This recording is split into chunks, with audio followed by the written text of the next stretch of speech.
लोग भी कह देते हैं आध्यात्मिक प्रवचन चल रहा है, आध्यात्मिक भजन चल रहे हैं। तो गृहस्थी लोगों ने आचार्य यास्क से कहा, अध्यात्म शब्द बहुत बार सुना पर अर्थ नहीं जानते हम। अध्यात्म कहते किसको है, परिभाषा क्या है, व्हाट इज डेफिनेशन ऑफ अध्यात्म।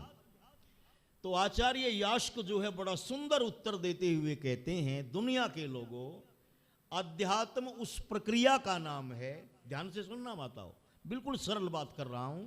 अध्यात्म उस प्रक्रिया का नाम है, उस मार्ग का नाम है, उस रास्ते का नाम है जिस पर चलकर आदमी अपनी आत्मा की पहचान करता है।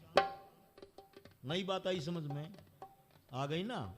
वो रास्ता, वो मार्ग, ऐसे कर्म जिनको करने से, जिस रास्ते पर चलने से आदमी अपने अंदर बैठी हुई अपनी आत्मा की पहचान कर ले, ठीक ठीक जान ले, बस इसी का नाम अध्यात्म होता है।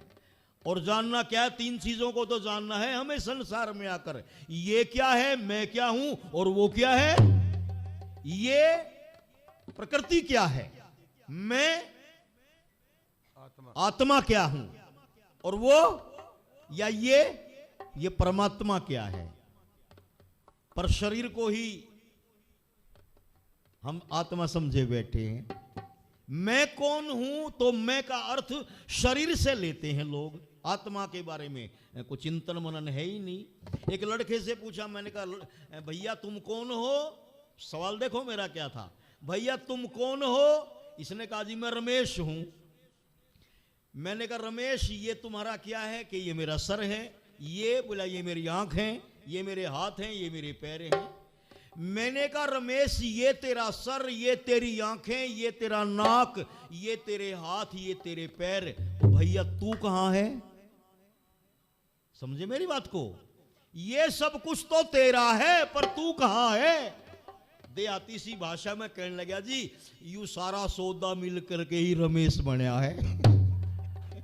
न्यू का यू सारा ढांचा मिलकर के ही रमेश बना है। मैंने कहा तुम शरीर की बात कर रहे हो मेरे रमेश भाई, लेकिन आत्मा जो है वो है मैं कौन हूं, मैं तो आत्मा हूं। जो सुख दुख है, इच्छा द्वेष ज्ञान और प्रयत्न जिसके गुण हैं उसको आत्मा कहते हैं। आइए लंबी चर्चा नहीं करता, वो तो एक छोटा सा 2-3 मिनट का गीत तो आपको सुना रहा हूं बस केवल मैं। जीवन में सजनों ये चलता रहता है, दुख सुख यश अपयश हानि लाभ, जीवन और मृत्यु, लेकिन ये सब ईश्वराधीन चीजें हैं। कभी संसार के सागर से बाहर निकलने का हम प्रयास करते हैं, प्रयास करते हैं, लेकिन फिर भंवरों में अटक करके रह जाते हैं। तो सुनिए 2-3 पंक्तियां कि कभी भंवरों में फंसे हम, कभी लग गए किनारे, कभी भंवरों में फंसे हम, कभी लग गए किनारे, परवाह से चल रहे हैं जीवन यूं ही हमारे। कभी भंवरों में फंसे हम, कभी लग गए किनारे, परवाह से चल रहे हैं जीवन यूं ही हमारे। कभी भंवरों में फंसे हम। क्या लिखा, भिन्न भिन्न योनियों के कभी पहन पहन चोगे, भिन्न भिन्न योनियों के कभी पहन पहन चोगे, भोगों को हमने भोगा, कभी भोगों ने हम भोगे, भोगों को हमने भोगा, कभी भोगों ने हम भोगे। इस कर्म श्रृंखला के, इस कर्म श्रृंखला के बंधन में बंध सारे, परवाह से चल रही है। जीवन यूं ही हमारी, कभी भंवरों में फंसे हम, कभी लग गए किनारे। जीवन ही हमारे।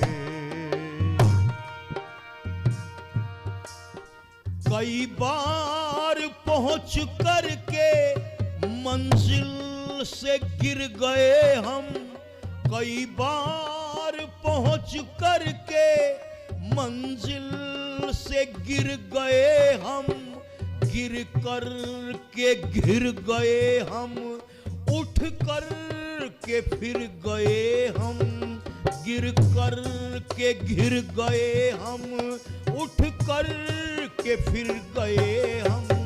उठने गिरने के क्रम ने, उठने गिरने के क्रम ने कर्म किए न्यारे न्यारे, परवाह से चल रहे हैं।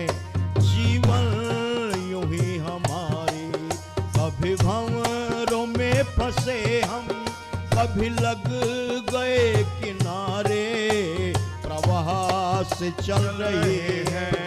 जीवन यूं ही हमारे। अंत में कहा,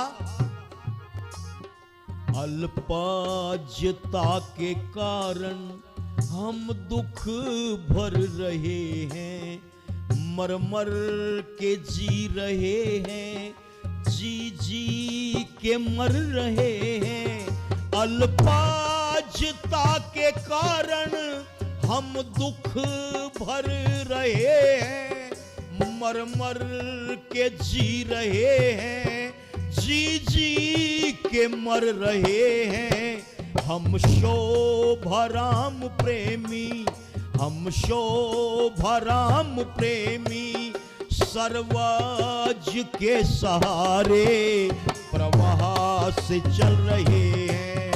जीवन यूं ही हमारे, कभी भंवरों में फंसे हम, कभी लग गए किनारे, प्रवाह से चल रहे हैं। जीवन यूं ही हमारे, परवाह से चल रहे हैं। जीवन यूं ही हमारे। आइए सज्जनों, हम प्रकृति क्या है और हम क्या हैं, आत्मा क्या है और वो परमात्मा क्या है, इसको समझेंगे तो ये समझो कि हमने वैदिक धर्म का जो मूल सिद्धांत है, जिसको त्रैतवाद का सिद्धांत कहते हैं, हमने मानो कि उसको समझ लिया। ये दो गीतों के माध्यम से थोड़ी चर्चा मैंने की, आपने सुना। सबका बहुत बहुत धन्यवाद।